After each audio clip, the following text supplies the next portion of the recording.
Hey, Mitch. Hey, Ed, how's it going? Well, it's 106 miles to Chicago. We've got a full tank of gas, half a pack of cigarettes. It's dark, and we're wearing sunglasses. Hit it.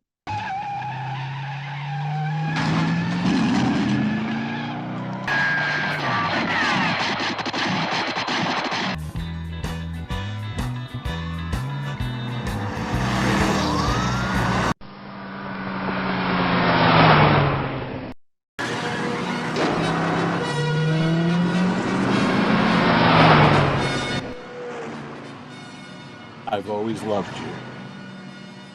Let's just start the show.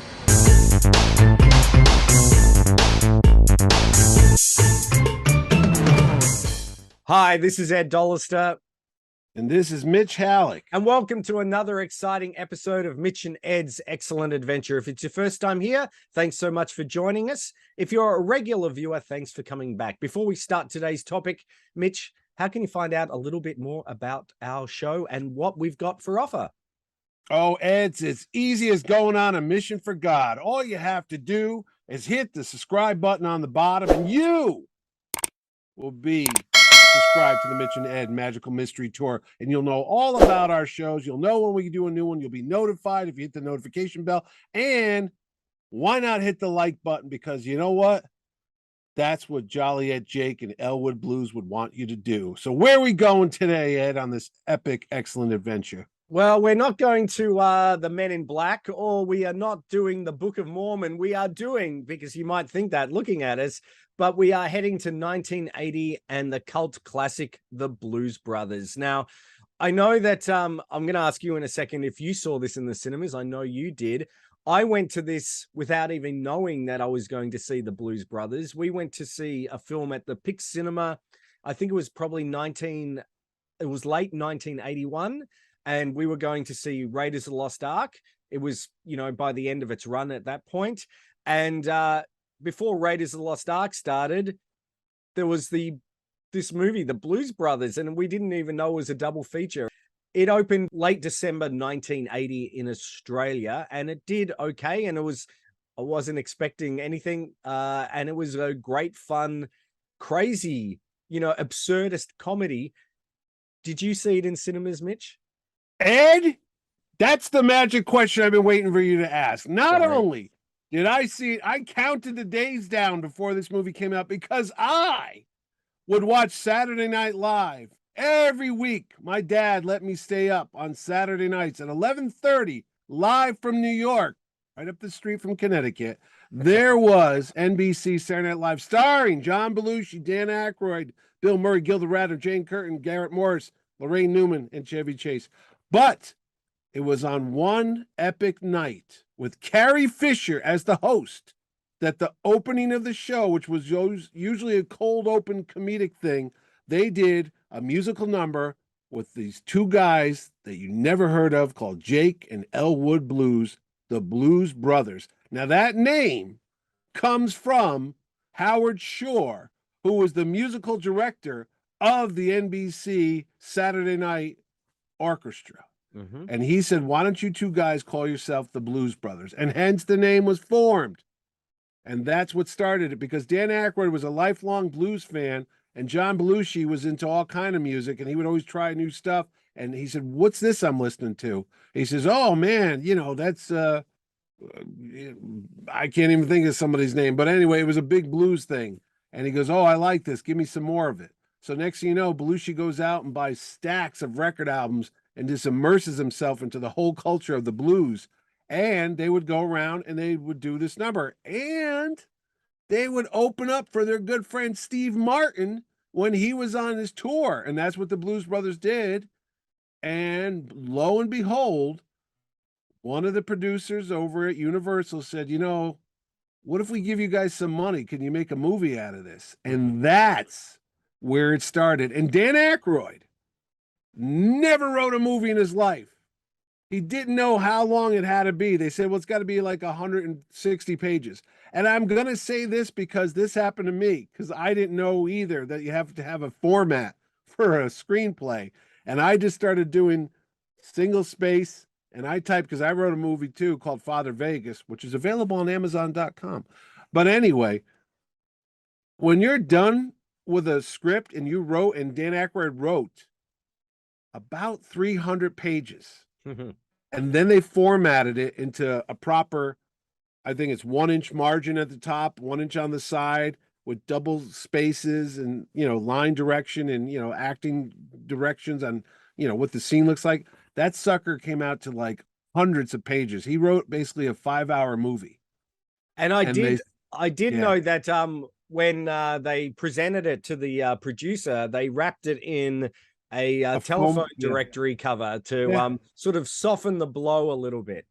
No, that's all the truth. It was literally that thick. It was like 4 or 5 inches thick, this screenplay. So obviously that couldn't happen. So they pulled all that stuff out of it. A lot of it just thrown away. Backstory, every member of the Blues Brothers band. I'm jumping ahead. So anyway, Belushi's the big star. Animal House is a huge hit. 1978, he had just come off of what was considered a bomb in 1979 with Steven Spielberg's 1941, which I liked that movie. I actually sat through it twice when it came out in the theaters. I was the guy. I was laughing my head off. I loved it too. Right? It was just so crazy with all the stuff going on. You really had to pay attention. And I think that's what turned a lot of people off. So meanwhile, Belushi's coming back. The studios are a little worried now because they don't know if he's going to be a big hit because he just had this bomb. But now, they go ahead. Can I interject? Because we didn't get Saturday Night Live here in Australia. So really? No. What? No. I got the Paul Hogan show. That is, I had to watch that. That's classic. That's classic. Anyway, we should do a whole Paul Hogan, the Paul Hogan show. Anyway, that's another episode. So had they left, because Dan Aykroyd was in, they were gone by had then. they left Saturday Night Live by that stage? They left in 1979. They were gone. They took off because they were both, making movies.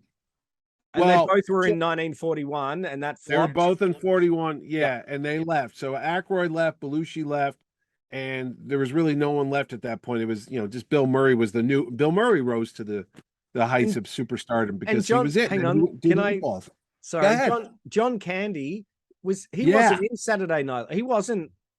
No, he was in SCTV. SCTV. That was up in Canada. They all know each other. Yeah, because Belushi's from Second City, which is the Chicago comedy troupe.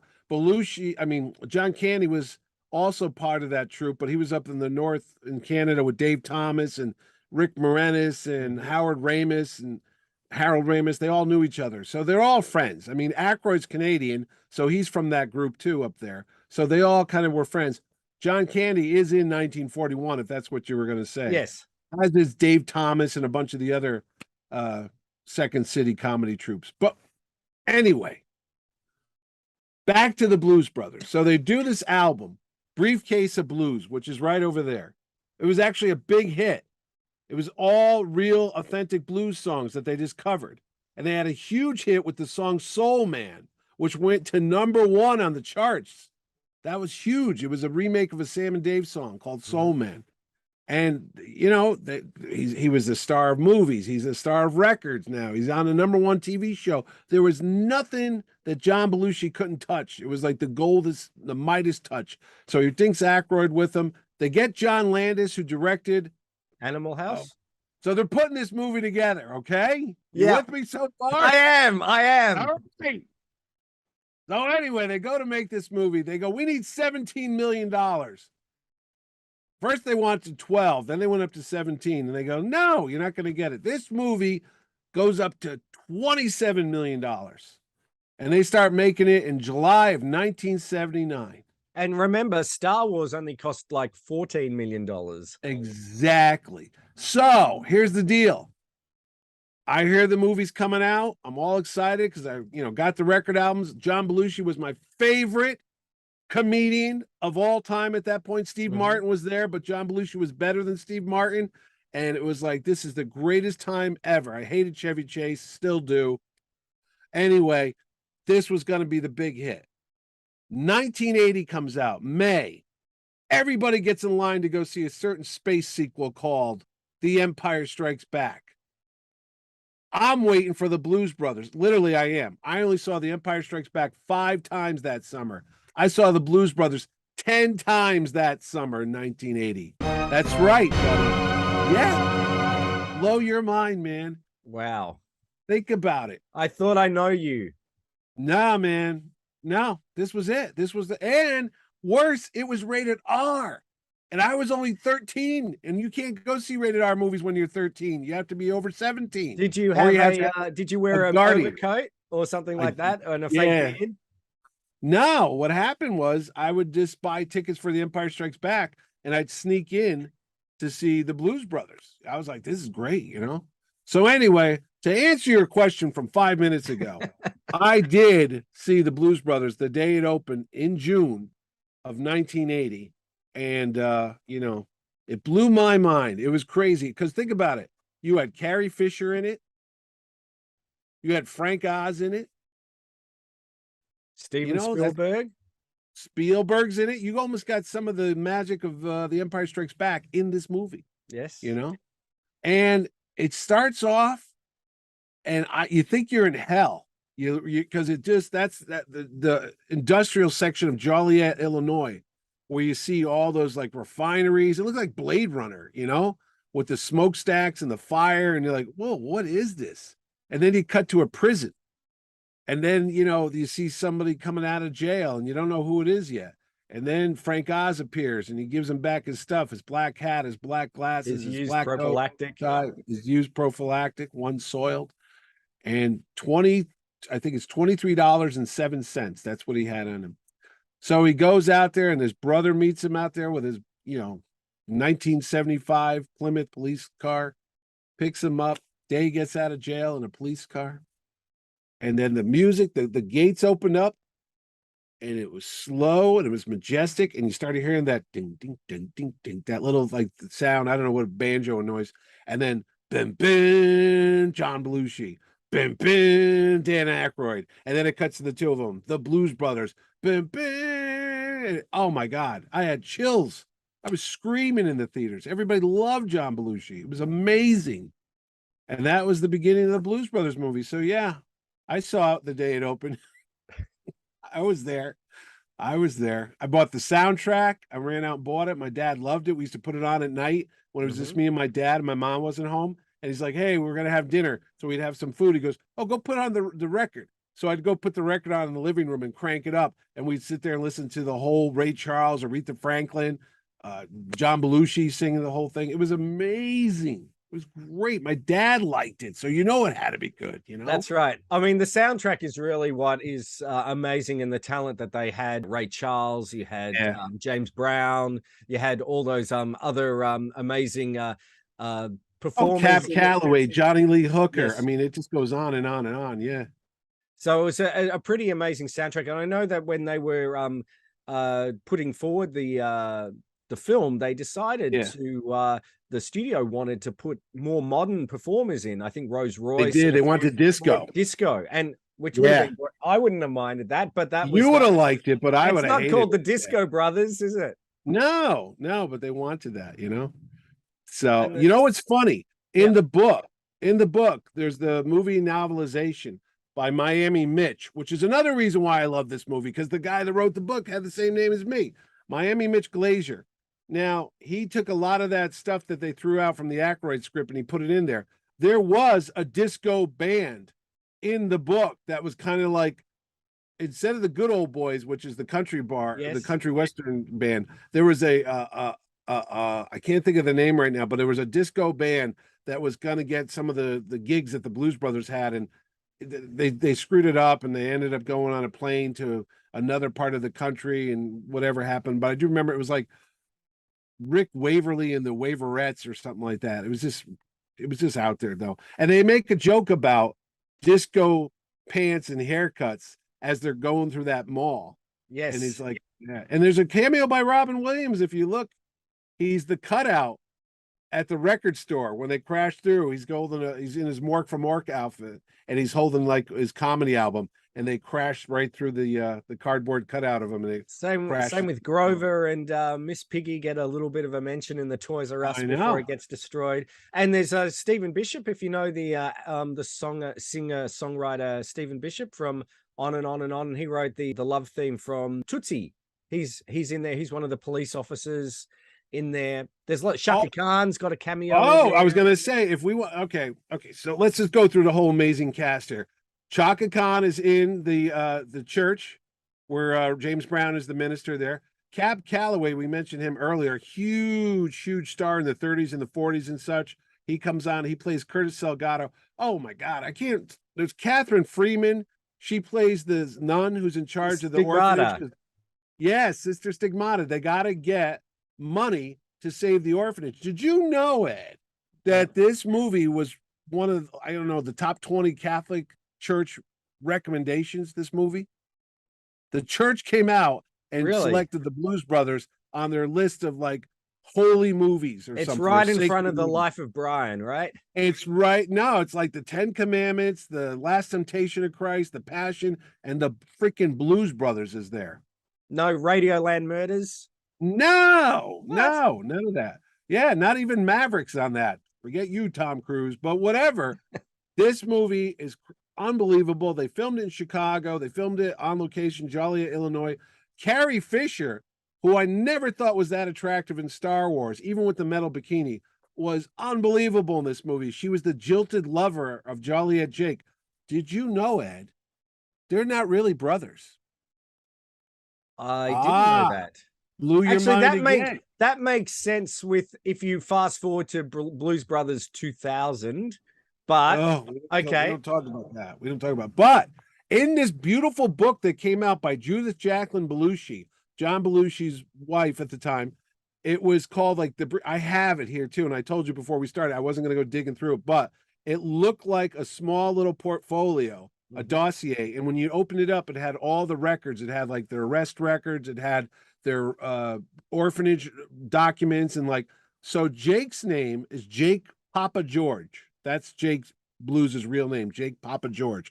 And Elwood is Elwood Delaney. And they are not blood relatives whatsoever. They're two orphan kids that were dropped off at the orphanage, and they become friends through Curtis, who's played by Cab Calloway, because they would hang up downstairs in the basement with the janitor and listen to all his blues albums and such. So that's where the Blues Brothers, and they adapted his look because he would wear a dark coat, white shirt, black tie, and sunglasses. So Curtis was their surrogate dad, and that's all in the book. But this fantastic portfolio that was put together, I think it's called Briefcase of Blues or something. Blues Brothers Confidential. Had all the backstory, had Elwood's driving test, how he was a wanted criminal for all the traffic violations. That's right. Traffic tickets in there. So the Blues Brothers was just a phenomenon. I mean, I knew a girl named Peggy. It's not a song, but I did. I know a girl named Peggy, and she had tickets to go see the Blues Brothers in concert, but she never got to go. She still has those tickets. Wow. But I mean, do you know Carrie Fisher as the mystery woman? Can you remember her hairdressing salon name? Oh, Curl Up and Die. Yeah, that was, of course, Ed. And I the humor in it is really quite quirky, and I wonder if that it wasn't not successful at all. It was quite a successful movie. Oh, it was the second biggest movie that summer. Yeah, but the humor was pretty. Empire Strikes Back, but the humor was pretty out there. I know, I love his apartment where the trains go by so often. You'll never notice them. The whole thing with the car chase. I mean, we can't. The car chase. Yeah. There's stuff that's in the book and stuff.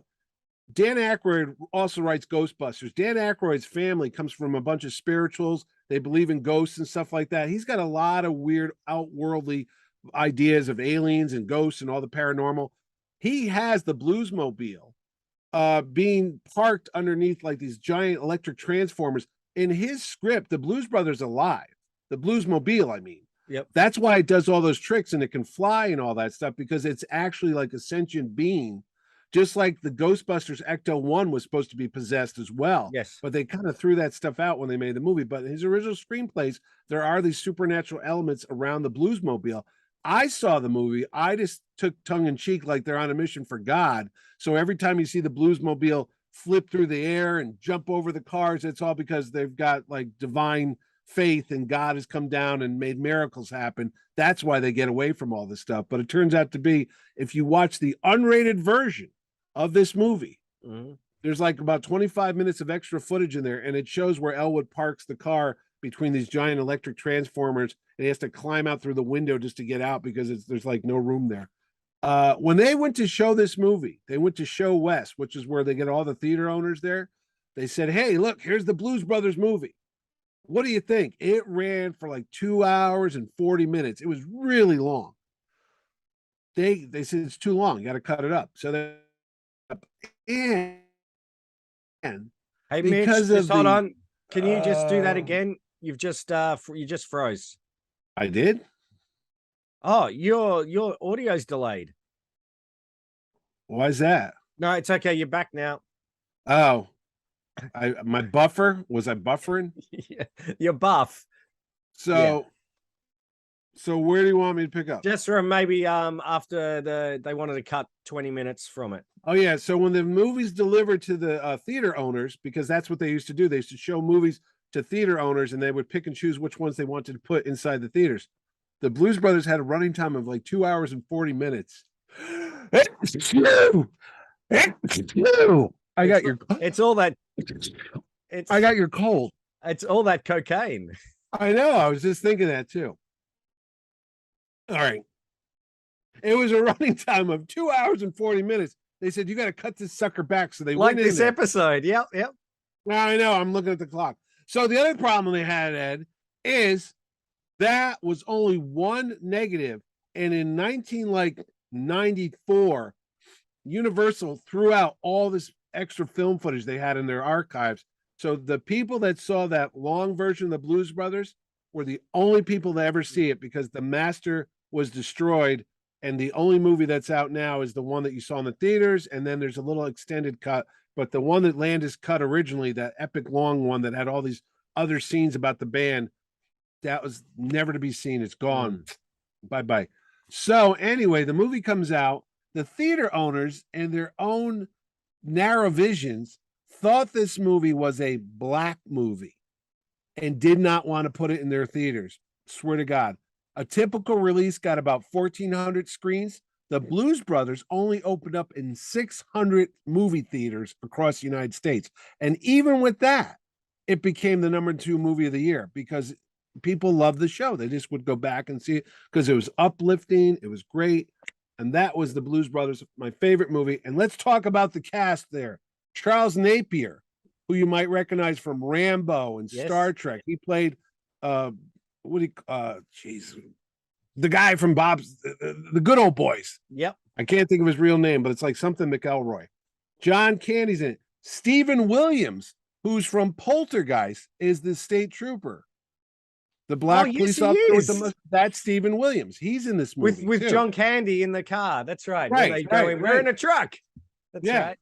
John Landis appears in the movie in a scene when he goes, "They broke my watch." When they go through the mall and you see the car, Landis is one of the cops that's upside down holding his hat as they go through. Did you know that was an abandoned mall that they went and made it look like it was real? Well, I didn't when I saw it. I go, oh my God, they're wrecking this. You know, as a 10-year-old when I saw it, or 11 years old, I had no idea that I thought that was a real mall. But they had to populate it with products, shops and everything like that, and with stunt actors. And oh my gosh, it's a hilarious sequence. But they told the people, "We'll put your stuff in the mall." And some of the people were like, "You could do that, but you can't run our stuff over." So there's certain stores that, Toys R Us let them go crazy. And then because it was an abandoned mall, they hired just local security guards. And then they kept coming back every day. It took a week to film that. And stuff was disappearing because the security guards they hired were stealing the stuff. So they had to hire security guards to watch the security guards to make sure no one was stealing it. And then freaking John Belushi wanders off set and they didn't know where he was. It's 3 a.m. And then Dan Aykroyd has to go around the neighborhood and knocking on doors. He sees a light on. And he goes inside, and there's Belushi sleeping on the guy's couch. He came in, ate his food in his refrigerator, and just went to bed for a couple hours. And they had to wake him up to go back on the set to film the rest of the movie. It was crazy, Ed. It was crazy. And what was crazy was also all those car chases. It had the most crashed or wrecked cars ever. 103 cars Yeah. were destroyed in the making of the Blues Brothers. You had 100. Henry Gibson. Let's not forget Henry Gibson from Henry Laughing. Gibson. He was in Laughing over here. Yeah, he was in it as a neo-Nazi group trying to chase Yeah. after them, and who Yeah. had the that crazy drop with the car. One Pinto, thing I do yeah. know about Yeah. the car, they dropped it from a helicopter, sort of like FAA. sign off to say Yeah. that it wouldn't fly. When Yeah, they well, dropped it. Yeah. Yeah. They didn't want it crashing through people. And a But- lot of the singers, what? Go ahead. I was going to say, do you think that sequence was Steven Spielberg echoed some of that in The Last Crusade with the plane going through the tunnel? Because what happens is the plane crashes, blows up, and then they drive over the Yeah. Oh, yeah. You know, you're right. I didn't think of that. I thought you were going to say the whole falling out of the airplane with the life raft, because that's what it kind of looks like when it's going down. But like I just that. thought that ending, because the plane, the car crashes, and then they end up jumping over it, and then the other station wagon crashes into it. There's a lot of carnage in this. Oh my in God. this film. Yeah. But no one gets and hurt. No one gets no one gets hurt. And don't forget, there's a bullwhip sequence when they're singing Rawhide. Oh, John yes. Belushi grabs the whip that's up there and starts cracking it just like that. There's so many cool things. There's a lot of fantasy elements in this movie, like obviously the cars flying and then with the whip and stuff. Like things would happen, like Carrie Fisher shows up. I remember my dad cracking up. She just blows up the whole building where they were sleeping in, this like flop Yes. house where it says transients welcome. And they just get up and just dust themselves off. I was like, gotta go to work. And they just go to work looking for the rest of the band, you know? But Twiggy, and don't no one, forget Twiggy's no one in it. reacts to it. No, What? Twiggy. Twiggy's in it. She plays the girl that Elwood meets over at the Yes. gas station, and he never shows up. She's still waiting for him at that hotel. Steve Lawrence, I don't know if he was a big deal over there, but he was there. I'm sure I Lawrence saw him Fine. on the Love Boat multiple times. Oh yeah, he and his wife Edie Gourmet. They used to be like a pair. They would always Yeah. be out there.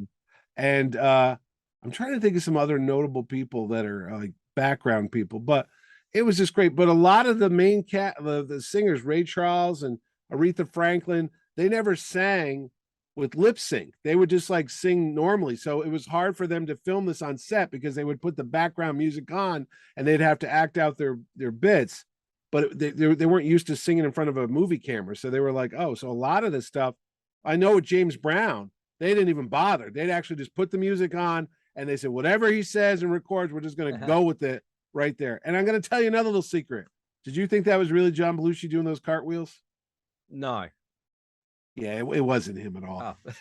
No. But did you know he was playing around with a skateboard when they were filming the big scene at the Palace Hotel ballroom, and he injured his knee because this kid was doing his hey, let me try that skateboard. Like, don't do it. And sure enough, he bangs his knee up. So while he's doing all that singing, Sweet Home Chicago and all that, his knee is like wrapped up like you would not believe. They're like, just do whatever you can. So anyway, came out 1980. Shake Your Tail Feather was a big hit. I know that the album was the soundtrack album reached top 10 in Australia. I'm not sure what it did in America. Oh no, it was a big hit. I have it here too, but yeah, couldn't find it for the show. Yeah, I couldn't find my CD copy, but it was Shake one Your of Tail Feather was a big hit.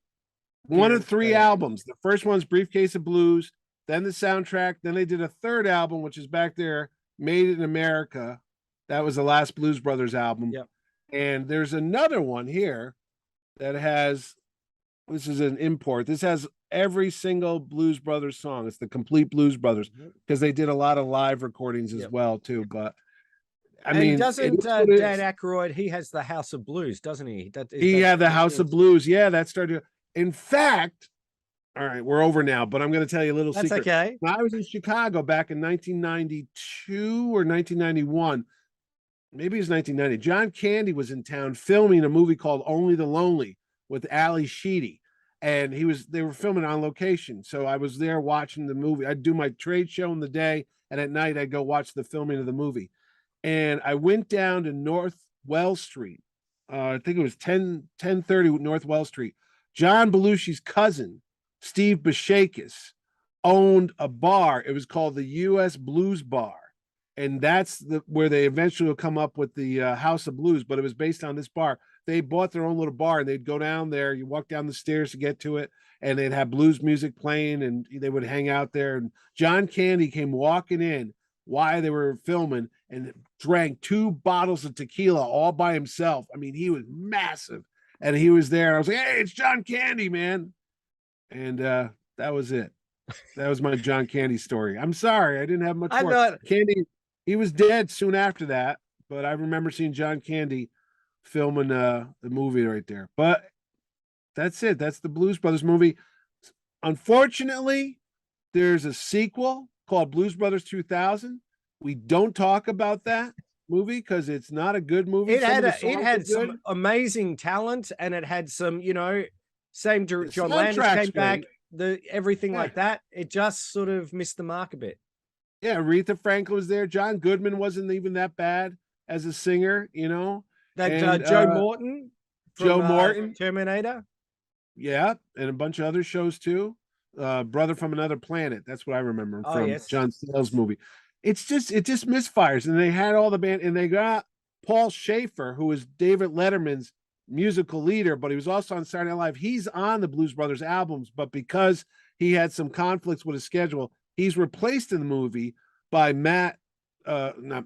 Murphy Dunn, Mhm. or Murph and the Magic Tones. That guy was not part of the original Blues Brothers band. He was just an actor they hired for the movie, but it is what it is. And I saw the Blues Brothers perform at the opening of the Mohegan Sun 26 years ago, and it was Jim Belushi, John's little brother, Yep. Dan Aykroyd, Bill Clinton on saxophone. The president was on saxophone. And it was just in the midnight hour. I can't think of his name right now. Wilson Pickett was there with him too. And there I was in the Wolf's Den where you and I went that time to see Yep. that Carole King thing. And there were the Blues Brothers, and they all played. And I ran up and saw Aykroyd afterwards and said hello. But that's it. The House of Blues are still out there. The Blues Brothers movie's out there. You can get 2 versions of it: the theatrical and the unrated, because it came out for the 40th anniversary. They added some deleted scenes, and that's it. There's some video games they brought out in There was the a late video 90s. game. Yep. There's You two played it. different ones. Yeah, there's one on the Super Nintendo. There was one on the NES, but they weren't very good. They were just basic platformers. Nothing Really? really good. The only thing that you see around today is they're unlicensed outside of restaurants you often see like they've got a chef Statues. or something like that. Yeah, You they often have a see the Blues Brothers. Blues Brothers. Yeah, there's one right up near the comic store here in Southington, and I would drive by, and there's Jake and Elwood standing out front. You're like, what the hell's that all about? So, Yep. but John Belushi did get his star on the Walk of Fame.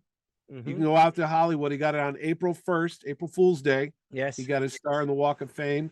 And I don't know, man. I just love this movie so much. It's literally in my top 10 movies. It was always like Star Wars, Raiders, the Blues Brothers, and then like Empire Strikes Back, Indiana Jones, blah, blah, blah, blah, blah, blah, blah, blah. Because, I mean, at the end of the day, if you take out a couple curse words here and there, it's actually a nice movie about Yeah. these guys that are raising money to help their orphanage out, and they're disrupting the Nazis' plans. And Yep. who the hell would care if we didn't do? I mean, this is before nowadays. This is back in 1980 when Yep. you knew the Nazis were bad guys, and they're like, I remember the guy goes, Illinois Nazis, and he's like, man, what the hell? And then they just drove them off the bridge, and they fall in the water, Yep. and then they fall to their death at the end. Any movie that bashes the Nazis is number 1 in my book. There you go. Raiders, the Blues Brothers. We need more Nazi bashing movies. Rocketeer, Rocketeer, see, which you It's can that- watch that- on our channel if you want to know about the Rocketeer. yeah. Captain America. I see a pattern with all my favorite movies. There It's you all go. about beating up Nazis. Now, Way to what go. can you do if you want to find out a little bit more about other shows that we have looked at in the past, Mitch? Oh, Ed, it's just like causing a riot inside a prison when you're singing Jailhouse Rock with your friends. All you do is hit the subscribe button on the bottom, also hit the notification button, and you'll know when Ed and I go on another trip in the Blues Mobile or our other excellent adventure mobile. And please hit the like button because it makes us feel good for dressing up like this, so our wives don't think we're just total losers. I mean, Too late. Too late. nerds. That's it. All right. And don't forget to, if you've got an idea for a show or a topic, please put it in the comments below. We'd love to hear from you. So signing off, this is Jake Dollister. In Miami, Mitch Halleck. And we'll see you next time. Thanks for watching.